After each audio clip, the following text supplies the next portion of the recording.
ఏమండి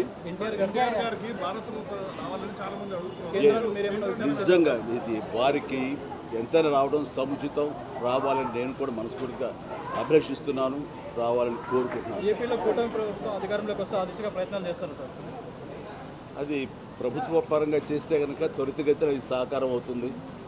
అండ్ డెఫినెట్గా ఎంతైనా సరే అటు ఎంజీఆర్ గారికి వచ్చినప్పుడు వీరికి రావడం కూడా అంతకంత సముచితం అన్నది ఆనందదాయకం.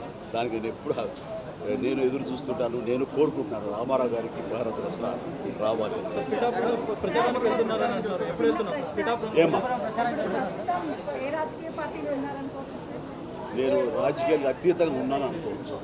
తర్వాత పిఠాపురానికి నేను వెళ్ళటం లేదండి, అది ముందుంచేది. ఇది మీడియాలో మీరు ఎందుకో స్పెక్యులేట్ చేశారు, అది మీరు పెంచి పోషించారు దానికి సమాధానం చెప్పాల్సిన అవసరం నాకు లేదు. నేను వెళ్ళటలేదు. బాబు మా కళ్యాణ్ బాబు దాన్ని రమ్మని ఎప్పుడూ కోరుకోలేదు. నా కంఫర్ట్ వదిలేస్తాడు. ఆయన తను బాగుండాలి, తన జీవితంలో అనుకుంది కొన్ని సాధించాలన్న అభిలషిస్తాను. నేను నాకు ఆశీస్సులు అందజేస్తాను.